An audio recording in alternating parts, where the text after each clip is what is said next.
네, 여러분 반갑습니다. 한겨레 데일리 라이브 뉴스 다이브 시작합니다. 어서 오십시오. 고현준입니다. 자, 말씀드린 것처럼 노짱 자매와 함께합니다. 노영희 변호사, 장유미 변호사 함께합니다. 어서 오십시오. 네, 안녕하세요. 네, 반갑습니다. 자, 금요일이고 오늘 무척 덥습니다. 너무 덥죠. 예, 그리고 네. 주말 더 덥대요. 걱정돼요, 벌써. 걱정됩니다. 예. 그 뭐 특히나 현장에서 일하시는 분들과 그 수해복구 현장이 요즘 폭염으로 엄청 힘들다고 해요. 진짜 고생하시더라고요. 예, 이 고생하시는 분들 부디 안전하게 현장에서 잘 하시길 바라고요. 오늘 저희가 뉴스를 정리하다 보니까 제가 굉장히 인상적인 기사를 하나 발견했어요. 오늘 서울중앙지법 민사 2단독 이성복 부장판사의 판결인데요. 비상계엄 선포로 정신적 피해를 입은 시민 104명이 피고인 윤석열 상대로 손해배상 소송을 했었는데 여기에 대한 판결이 나왔습니다. 1심 판결인데요. 피고는 원고들에게 10만 원씩 배상하라. 소송 비용도 피고가 부담한다. 굉장히 인상적이었습니다. 이게 과거에 네. 박근혜 국정농단 때도 비슷한 소송이 있긴 했었는데 있었어요. 그때는 이렇게 인용이 되지는 않았었던 것 같거든요. 네, 기각됐습니다. 예. 그 당시. 이번에는 이렇게 인정이 됐고 광주 여성 변호사회 또한 국민 23명을 원고로 해서 같은 소송을 광주지법에 제기한 상태인데 이것도 아마 인용이 되겠죠. 결론이 나오지 않을까 싶습니다. 너무 잘 됐습니다. 예, 재판부가 이렇게 판단한 이유는 뭐 뻔한 거겠죠. 아니 비상계엄을 우리가 봤잖아요. 그러니까 그 텔레비전으로 방송으로 자기가 뻔뻔하게 비상계엄 선포하는 것 때문에 우리 전부 다 놀랬고 그러니까, 정말로 예.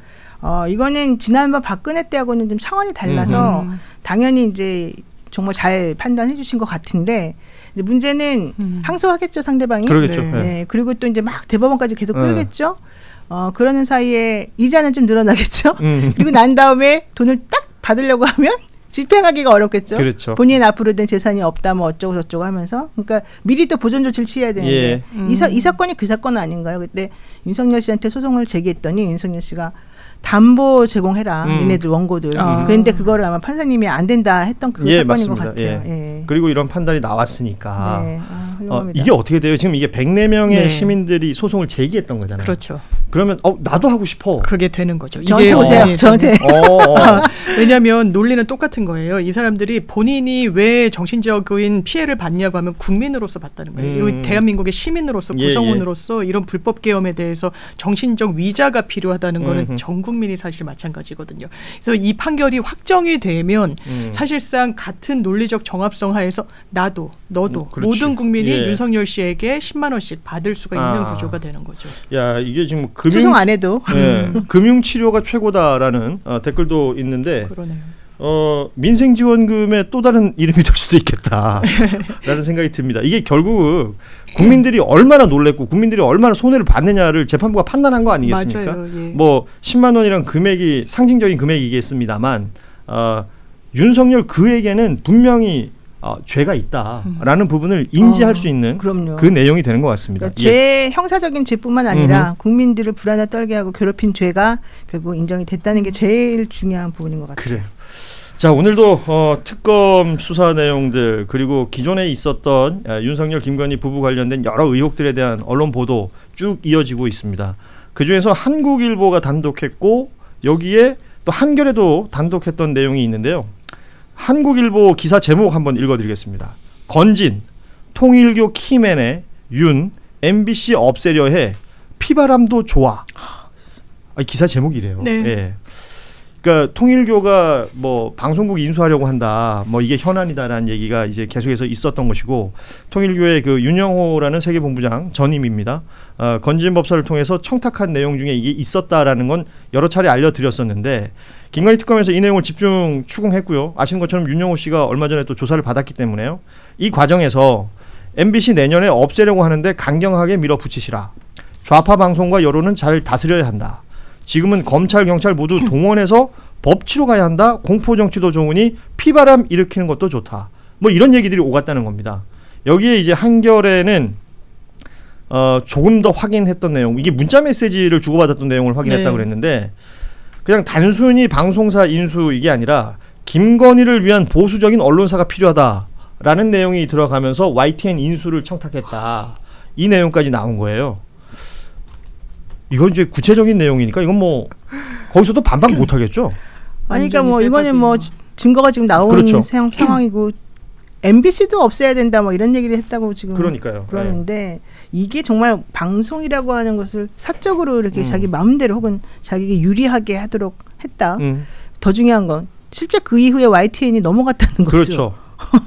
이걸 좀 더 이 기사 외의 내용들도 좀 볼 필요가 있다고 생각하는데 그 YTN이 유진 ENT라는 그 유진의 이게 SPC 예. 여기를 통해서 낙찰이 된 거 아닙니까? 이때 유진에서 3,199억을 써냈다는 거예요. 근데 그때 통일교 안에 있는 글로벌 피스 재단이라는 곳에서 1,200억을 실제로 써냈었습니다. 그러니까 YTN 인수에 뛰어들었던 거죠. 뛰어들었어요. 근데 YTN은 아시는 것처럼 그러니까 나라가 가지고 있는 지분이 있어요. 뭐 한전 KDN이라든지 마사회 뭐 등등등이 있는데 이것들을 매각하라. 뭐 이런 목소리들이 있었는데 그게 누구냐? 국민의힘 이철규 의원이 상임위에서 이런 얘기를 한 적이 있어요. 맞아요. 국정감사 자리에서. 네, 맞습니다. 그래서 그 건진과 윤영호 씨가 주고받는 그 문자 메시지 중에 건진이 그런 얘기를 한단 말이에요. 이철규 의원 통해서 YTN 인수 어떻게 하는지 알아보겠다. 그러니까요. 뭐 이런 것들이 다 연결이 되잖아요. 그러니까 이게 실체가 있는 거예요. 그냥 의혹만 있는 게 아니고요. MBC도 피바람이 몰아치도록 우리가 진짜 없애버리겠다. 김건희를 위해서 우리가 보수언론 만들어. 김건희 씨 뭐라고 그랬다고 보도가 나왔었습니까? 조선일보도 폐간해야 된다고 했었어요. 예, 그랬었죠. 왜냐하면 자기 편을 세게 들어주지 않는다는 맥락으로 보여요. 그리고 YTN에 대해서도 지금 윤영호 씨를 15시간 조사했다는 거예요. 건진폰 포렌식은 다 끝났어요. 문자는 나올 대로 나오고 이제 확인 작업을 하니까 퍼즐이 맞춰져 가지고 보도가 나오는 건데 일단 샤넬백을 갖다 줬던 그 즈음에 YTN 얘기를 막 합니다. 통일교가 이게 기본적으로 이제 이단 논란이 있고 뭔가 정통성을 부여받는데 언론으로 진출하는 어떤 과제가 있었을 걸로 보여요. 그러니까 방송국을 먹고 싶겠죠. 그러니까 건진이랑 그런 이야기를 샤넬백 갖다 줬던 즈음에 집중적으로 나눈다는 거예요. 그러니까 건진이 그냥 하는 게 아니라 야 이거 이철규 통해서 하면 되겠는데 그럼 이철규 의원이 가만히 있었습니까? 아니요. 그 당시에 본인의 상임위가 산자위였어요. 그러니까 산자위 국정감사장에서 이거 정부 지분을 갖고 있는 게 방송국 너무 비효율이다라고 이야기를 해요. 그 당시에 그러면 거기서 끝났습니까? 아니요. 실제 매각을 해요. 통일교에서 지금 뛰어들었어요. 통일교 아까 말씀 주신 글로벌 피스 재단은요. 문성명 씨의 셋째 아들이 이사장으로 있습니다. 통일교에서는 우리랑 무관해서 모른다고 하지만 그 말을 믿을 사람은 없어요. 그러면 이 부분이 과연 언론을 통제하고 MBC 피바람 이야기를 하면서 YTN을 정말 팔아넘기기까지 했는데 지분 매각으로서 여기에 대해서 이철규 의원 답변해야 될 겁니다. 언제까지 건진 모른다고 얘기할 겁니까? 이제는 완전히 이제 지금 끝까지 온 거예요. 수사가. 이게 제가 앞서 그 YTN 인수전에 뛰어들었던 글로벌 피스 재단이라는 얘기를 했었는데 지금 통일교에서는 또 여기랑 선을 긋고 있어요. 아니라고는 하죠. 이게 한학자 그러니까 문선명 그 총재의 그 부인이 있는 거고 그 아들이 있는데 이게 또 갈라져 있다는 거 아닙니까? 그래서 서로가 지금 그런 얘기를 하고 있는데 어찌 됐건 저는 궁금한 게 통일교가 건진법사 통해 가지고 뭐 목걸이도 주고 샤넬백도 주고 하면서 청탁을 계속 했는데 결국 낙찰은 유진이 됐어요. 요 과정 한번 들여다봐야 되는 거 아닐까요? 통일교한테 너무 잘 된 거 아닙니까? 저는 통일교를 하늘이 도왔다고 생각하는데 그렇지 않아요? 겨우 그 목걸이랑 샤넬백으로 끝낸 거 아니에요? 결국에는 나중에 그것도 돌려달라 그래서 물론 뭐 안 돌려줬겠지만은 지금 유진에서 YTN 인수한 다음에 전한길 씨가 뭐 방송하는 거 왜 취재 안 하냐고 해가지고 지금 사장님이 그 기자들한테 얘기했고 기자들이 너무 뜨악해가지고 이게 뭐냐 그랬더니 이거 내 권리 아니냐 이래가지고 지금 난리가 났다는 맞아요. 거잖아요. YTN 내부에도 지금 그 얘기가 있습니다. 게다가 내부적으로도 지금 YTN에서도 되게 여러 가지로 힘들어하고 있고 또 유진도 힘들어한다는 얘기가 들리는데 그걸 생각해 본다면은 이거 안 가져가기 너무 다행이죠. 그 YTN 처음에 이제 인수되고 나서 이제 사장이 바뀌죠. 김백이라는 사장으로 바뀌는데 바뀌고 나서 공식 사과를 합니다.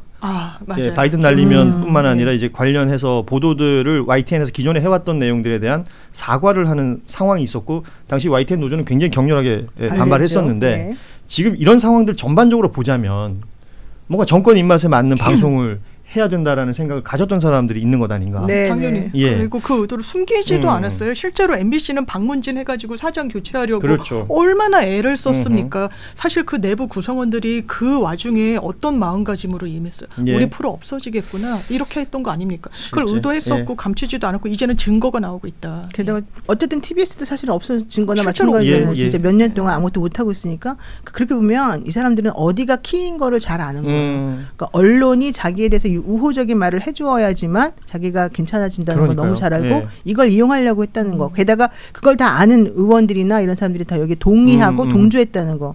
이건 정말 큰일 날 일이고요. 자꾸 안 달아져서 제가 꼭 말하고 싶은 게 있는데요. 다음 포털 다음 예. 댓글 바꾼 것도 김건희 때문이었다는 얘기가 있어요. 그렇죠. 그 얘기가 분명히 돌았습니다. 아니 근데 왜 얼마 전에 그 기사가 났어요. 어허. 근데 거기에 대해서 아무도 말을 안 해가지고 내가 사실 좀 너무 섭섭했어요. 타임톡으로 하는 방식. 네, 그 처음에 그 다음 댓글 바뀌기 전까지는 다음하고 네이버가 완전히 구조가 좀 다르게 그렇죠. 이 댓글에서의 그 활성화가 많이 다르게 돼 있었거든요. 근데 유독 네이버는 그냥 모르겠는데 다음에 대해서는 그 구조를 바꿔버리고 나니까 정말 다 댓글 달기가 어려웠고 그렇죠. 내 의사를 표현하기가 어려웠거든요. 예. 그래서 우리가 그때 이상하다 그랬잖아요. 맞아요. 다음은 괜찮다고 했잖아요. 뭐 네. 자기네가 알아서 하는 거라고. 근데 알고 봤더니 그게 아니라는 거죠. 음. 그러니까 일련의 흐름이 있었고 일련의 시스템적인 예. 이런 조치가 있었다는 거죠.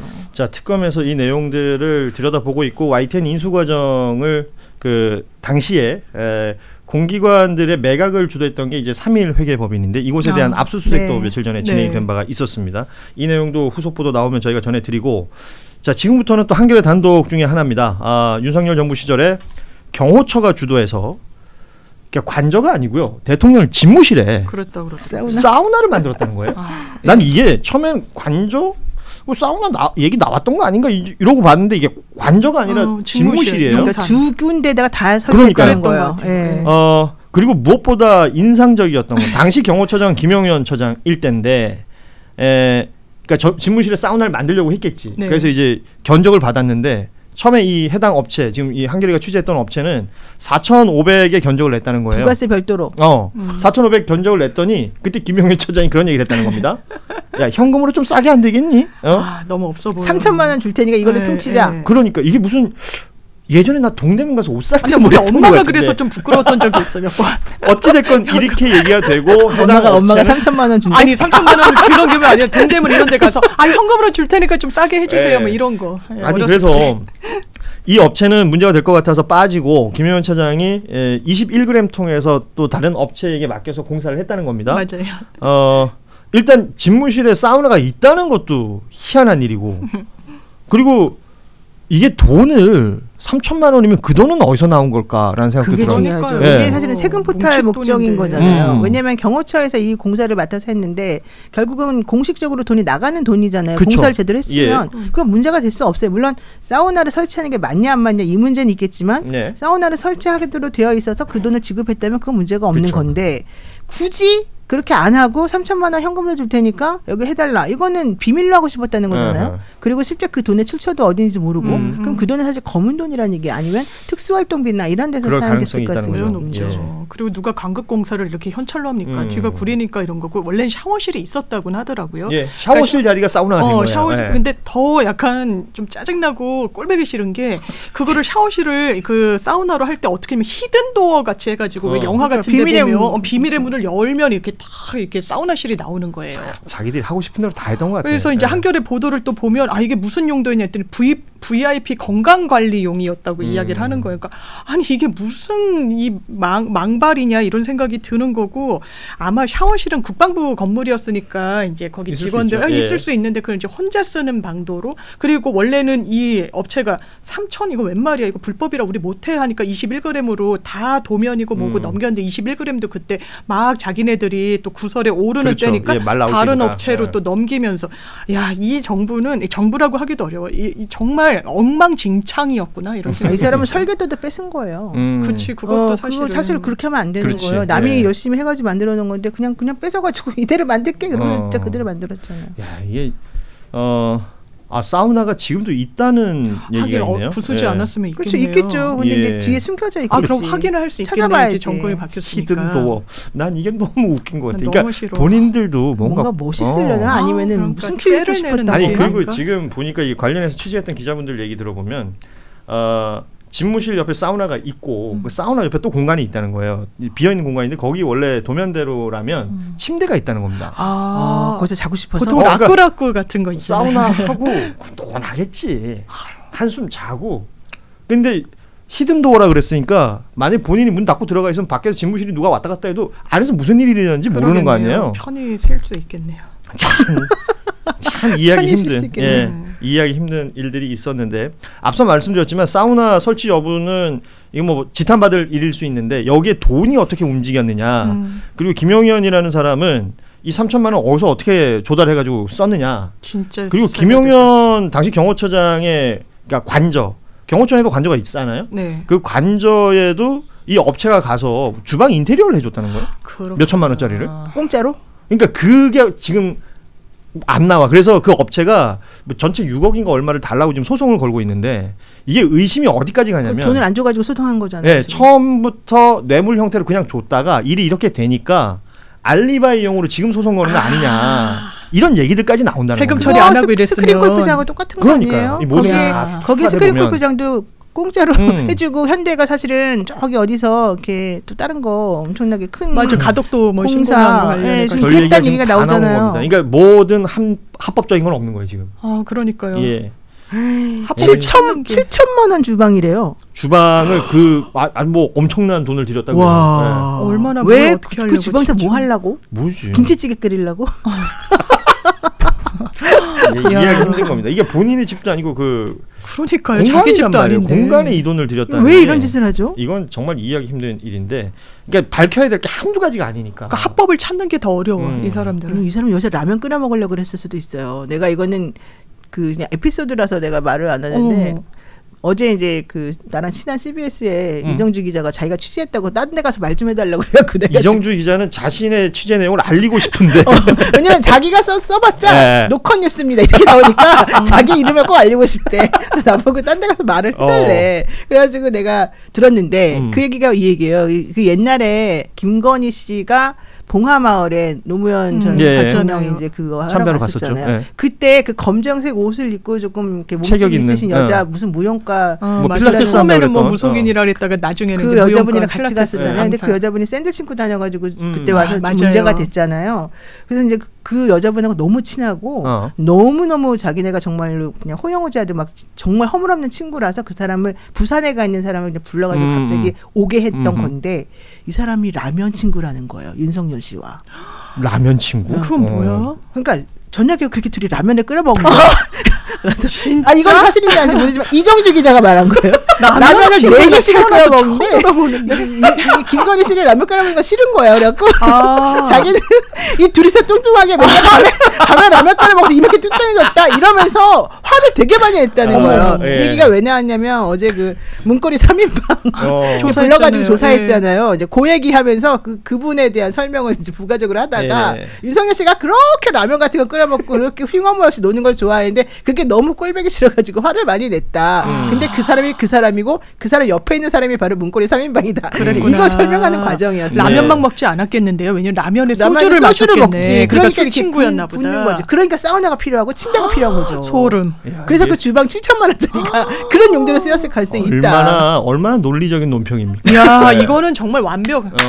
괜찮죠? 사우나 현찰 3천만 원에서 지금 여기까지 가는 거예요. 라면 친구. 라면 친구까지 간 거고.